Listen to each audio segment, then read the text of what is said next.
Salve turma, como é que estamos?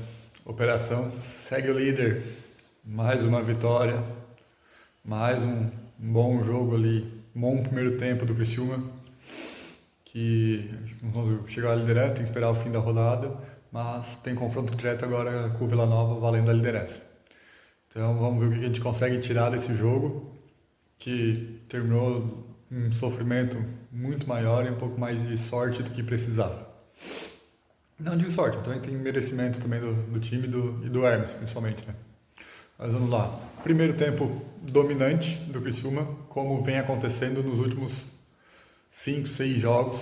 Um domínio absurdo, um controle de jogo, criando chances, empurrando chances. Fez o gol do Hermes um golaço, de lateral para lateral.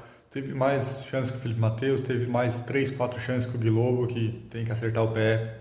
Tá tendo muita chance, tá desperdiçando muita bola, então tem que dar uma evoluída nessa parte do Globo, nessa parte de finalização.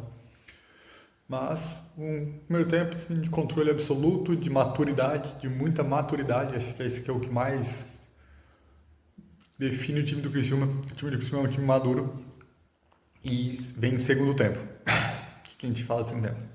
Eu confesso assim, que não consegui acompanhar na íntegra o segundo tempo. Era uma olhada ou outra, estava ali. Acabei só vendo os lances depois, fui ver a estatística, fui ver, buscar informação para saber o que aconteceu, porque se a gente vai só se basear no comentário do torcedor, parece que o Criciúma tomou 7 do Ponte Preta no segundo tempo. E sim, foi um segundo tempo, porque eu vi, ruim. Tem nos gráficos de volumes ali do SofaScore, tem um afundo para Ponte Preta, um volume de jogo entre o gol e os 35 minutos, ali perto dos 40, que parece um domínio do volume de jogo da Ponte Preta, um volume absurdo, assim, que eu acho que não, eu não lembro de ter visto outro jogo que o Criciúma perdeu tanto o volume do jogo. Então isso me preocupou um pouco.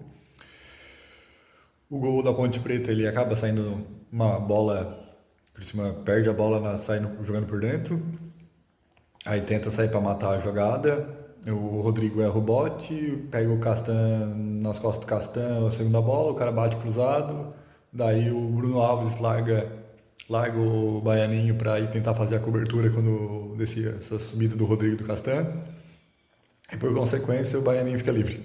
Então o Bruno Alves estava com ele, ele saiu para cobrir, e foi daí que desencadeou o gol da Ponte Preta. Uma falha meio coletiva, mas muito porque o Criciúma estava, de certa forma, acomodado e não querendo mudar o jeito de jogar. O Criciúma tentando tocar a bola em um gramado que era impraticável para tocar a bola.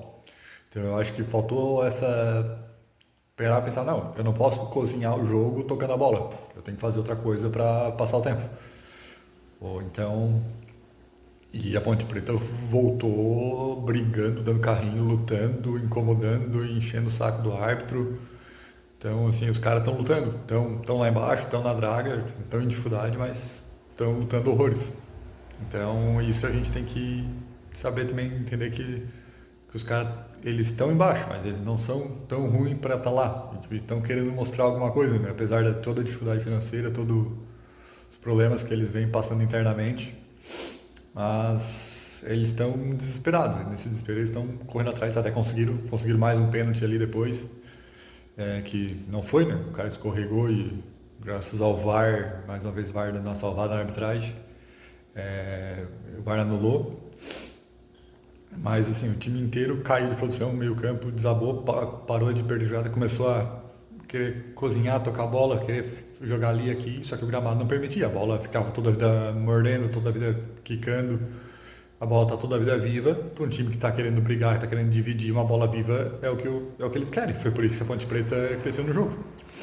Eu vi ali dos melhores momentos. Então, mas assim, preocupa muito. Acho que foram os piores minutos do Criciúma, acho que nos últimos 10 jogos, mesmo aquele final de jogo ali com o Sport, com o São Bernardo, tomou uma pressãozinha. Eu acho que não teve momentos de tanta inconsistência do Criciúma, de dificuldade, como aquele meio tempo ali do jogo da Ponte Preta. Então a gente tem uma coisa que a gente tem que ficar bem ligado, não pode vacilar tanto desse jeito, porque uma hora a bola pode entrar e pode punir. ou ela entrou, como entrou dessa vez, e não entrar lá na frente de novo. Então mas a gente tem que lembrar que a gente, líder, está com 33 pontos. A gente, tipo assim, no cálculo que eu fiz, a média pro primeiro turno era 33 para subir.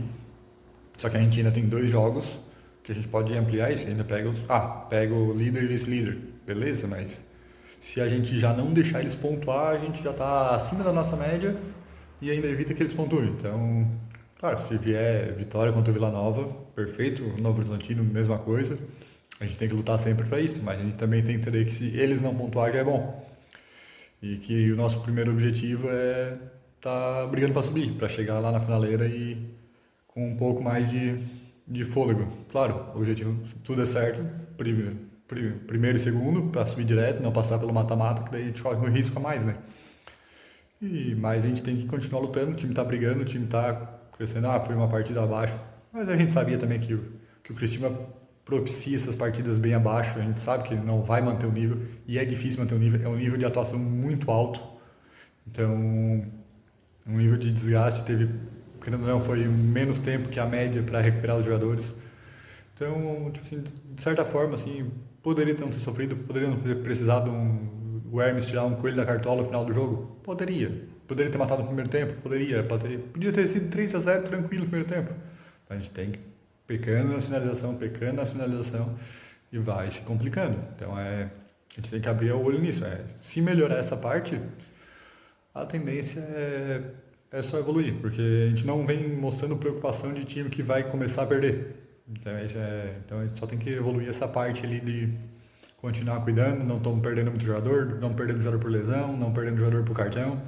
Próximo jogo estamos zerados, né? Volta o César aparentemente está liberado, mas está com uma lesão, né? Divulgada antes do jogo, então a gente não sabe se vai pro jogo. Apesar de ter quase 10 dias pro jogo, talvez ele se recupere. Mas se não der para ele, vai jogar o Bruno Alves. E, a princípio, tudo certo. Então não temos muito que se preocupar, né? O Bruno Alves também deu conta do recado, então não chega a ser uma maior preocupação. Mas o time deve ser basicamente o mesmo, talvez até o mesmo, né? Se o César não conseguir voltar, provavelmente o time seja exatamente o mesmo. Mas tem que lutar mais. As trocas também, entraram um pouco abaixo, o Diego entrou meio de centroavante ali, uma função meio fora do padrão. O Jonathan Robert entrou em Nárnia de novo. Daí começa a complicar, começa a ganhar e a perder dividido, começa a afundar o time, o banco começa a não colaborar, tu começa a ter um pouco mais de dificuldade, né?